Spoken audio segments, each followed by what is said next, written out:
Hello everyone, today we're taking a look at our new student management software. This software is going to allow us to help secure what students are doing on their iPads if we choose to. Last year we used Apple Classroom. It didn't work so well. It didn't have all the features we wanted, and students found a way around it. In the past we've used other programs like Securely and other things. Today we're going to be showing a new one that works on the iPads really well, and it's called JamF Teacher. So I have here my setup. I have a student iPad and I have a teacher iPad. This is the JamF Teacher. Before we get into it, I want to point out to you where to find it. This is the icon here, JamF Teacher. It's probably going to be one of your last ones. If you don't have it on your iPad, which most you will not have unless you install it, all you simply do is you go into the self-service app and you will find it there to install. If it's not on the featured content, just go to all and you will find it under all the different apps that you can install. Okay? It's already loaded with your materials. It's just a matter of getting it installed onto your particular iPad. Okay? So let's take a look at JamF Teacher. As you can see, the student iPad, pretty much everything is open at the moment. You have options. All your classes will be listed here. I only have the one for testing purposes. And for testing purposes, I have one student, Mr. Plaza, named Studious Student. So you have several options here to pick from. You can group as well if you want. Here you can set restrictions on what they can access. And you can see it's automatic default to set for 15 minutes restriction. I would change that to 45 or less depending on your class period. What it means is if you set the restrictions after that much time, it'll automatically clear it. 45 seems to work pretty well for a lot of us. There are certain genres that that are automatically set to be defaulted off, easy on and off, and various apps depending on what is on the iPad. Now, if I went in and just said, hey, just remove all these things, I don't want these available to the students access when I'm doing a lesson, I can just go in and click them all off. Unfortunately, it's not going to do a whole lot of good, unfortunately. If you take a look at the student iPad, you can see that those are all the apps that are here. When I say restrict it, it's going to come up, it's going to take a moment, it's going to say, hey, they're all restricted. See, all done. You notice there's almost no differences in the apps. It's almost the exact same ones. There's really almost only one missing. And so using that restrictions piece isn't going to do much good. Okay? So I don't recommend that approach because it's not going to do much unless you want to say, I don't want the camera, or I don't want this particular feature. So for better restriction purposes, I'm going to say, use the allowed options, okay? So if you hit allowed options, you're gonna see again the timer set, defaults to 50 minutes, and you can see all the different apps that are available. And you can say, I only want this, I only want that one. And you can say, I'm just going to allow these specific ones. So for today's purpose of practice, I'm just gonna model with, I'm going to say, you know, I want access to the internet, I want access to ClassLink, and I want access to Google Classroom. And that's it. Okay, I'm going to say apply, and you can see that's all that's left on my iPad. Now settings is still there because it can't get rid of that one, but it's all ready to go. And these are all I have access to.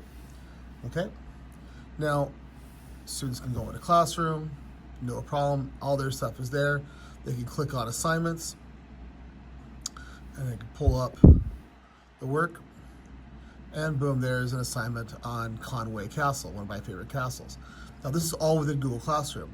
Now, if I wanted them to write on this in Google Docs, I'd have to go up here and press the Docs button and say, open it up in Docs. But Docs isn't on one of my restrictions. I didn't allow that one in. So it's coming up with like, oh, you got a problem. You got to download it. You don't have it. So that's going to be a problem for us if I want them to access to it. Can I still do stuff here? Well, of course I can.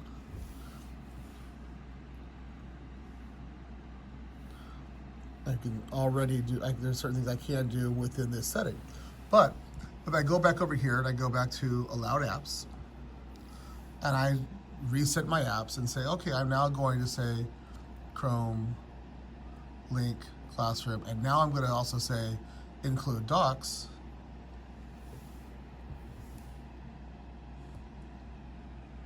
Now, I come over here when I open up in Docs, it's there.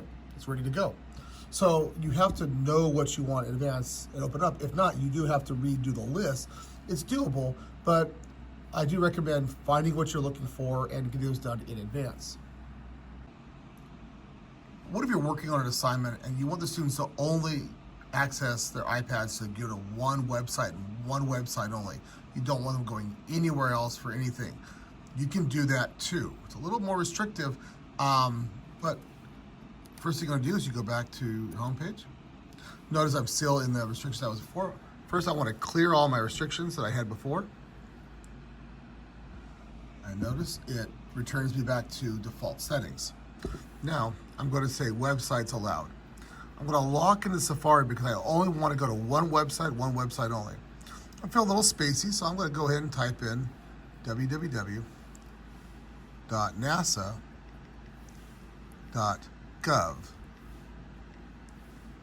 Press return, that's important. And now I got the one website linked in. I hit apply and watch what happens. Takes a second, well, it's still processing it. And it literally will load up Safari, and that's it. I can't go anywhere else. If I press the home button, it doesn't go anywhere. I can't even leave this page. It literally blocks them out on that one website and that one website only. But within this website, I can go anywhere within it. I can look around. I can pull up other features as long as I say within nasa.gov. Now, if for some reason it triggers you to another web page, it doesn't work, you just hit the menu bar at the top, press nasa.gov, and it will go there. Like if you had a different website up that was loaded up prior, it might do that. It happened to me earlier. You just simply tap up here, and then the only website marked is the only place you can go. And it's only going to allow you to go to that one website for the duration of this time until you remove the restrictions. So when I clear the restrictions, now it sends me back to regular default. Now, it's still going to let me into nasa.gov because I haven't closed the restrictions, but it's there. And that's a good way to really limit to just one place and one place only. But there are issues on that. What if they have to log in via Google? What if they have to, then that's two websites. So you have to be at a spot where they don't have to log into nothing else, just straightforward, just log into one website and one website only. But let's say I want to do an assignment where I want students to access, say, a website and maybe do a Google Doc on it. Well, Google Classroom is going to be our good friend on that, and that's going to help us find everything we need to use. So let's go ahead and set our restrictions. We're going to go to allow apps, and we're going to allow Chrome, because we need to be able to access the internet. We're going to also access Classroom, and we're also going to put Google Docs, because Google Slides.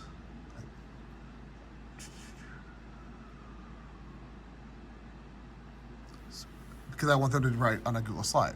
So those are all set to go, and notice my restrictions have come down. Okay, so I have only a couple apps available.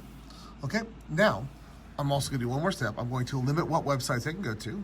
I'm going to not do lock in Safari because I want to be able to go to Chrome and other spots.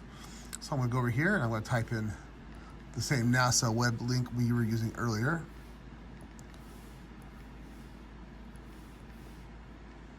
Okay, press return. Now I have access to one link as well as Docs and Classroom. Now, how do I get my students to there? Real easy. Just go to Classroom. Okay, because we've opened it up, it's ready to go. Here's our assignment.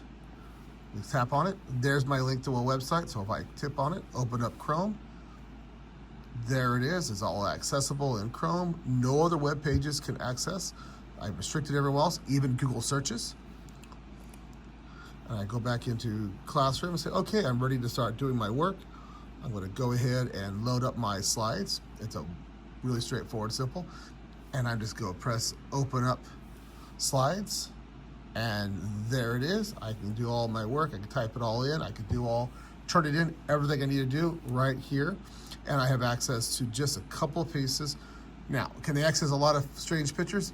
Yeah, if they're on the NASA webpage, but only on the NASA webpage. It does have certain restrictions of what we're trying to do, but it does allow them to be more focused, and it can really help them organize what they're doing, especially on a simple topic.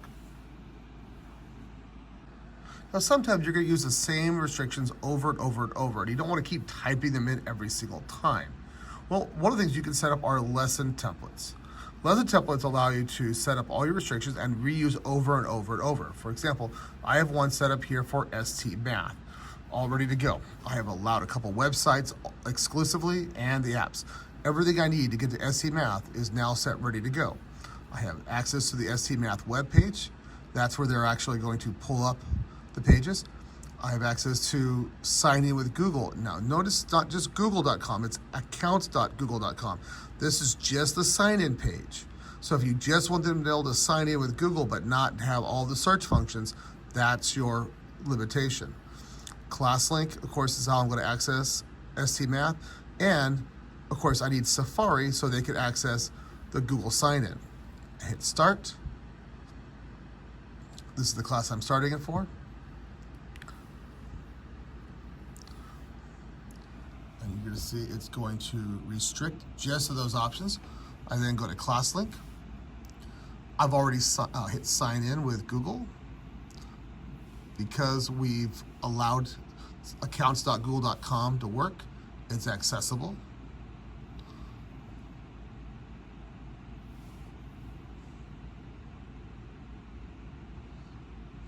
And here's all my options within ClassLink. Now, last year, ST Math could not be accessed through the app. It has changed. It does work now. I just press on ST Math, and boom, it works. Now, this is my teacher version and versus the student version. Normally, we would go right to the student's role, but this is what we have set up. And when I'm done, I can just press done, and I write back to ClassLink. It's all good to go. So this allows me to access certain programs, and again, restricts everything else. So if I only want students doing ST Math, this is all ready to go in that restriction. Now, I could also access it once I clear the restrictions. I could do it from the class page. So I am on that class page. If I just go start lesson, I'm going to get a list of all the templates I've already established, and I could do it from there as well. You have a couple options on that. And it, again, only had the one student, otherwise it would load them all in, and it's going to put all that restrictions into play. So now if I go here to New Zealand, it's not going to work because I can't access that page. Okay? So again, allowing you to limit student access to things, really straightforward, and the templates allow you to reuse over and over and over and over very easily. I know that was a lot of information. Thanks for putting up with it.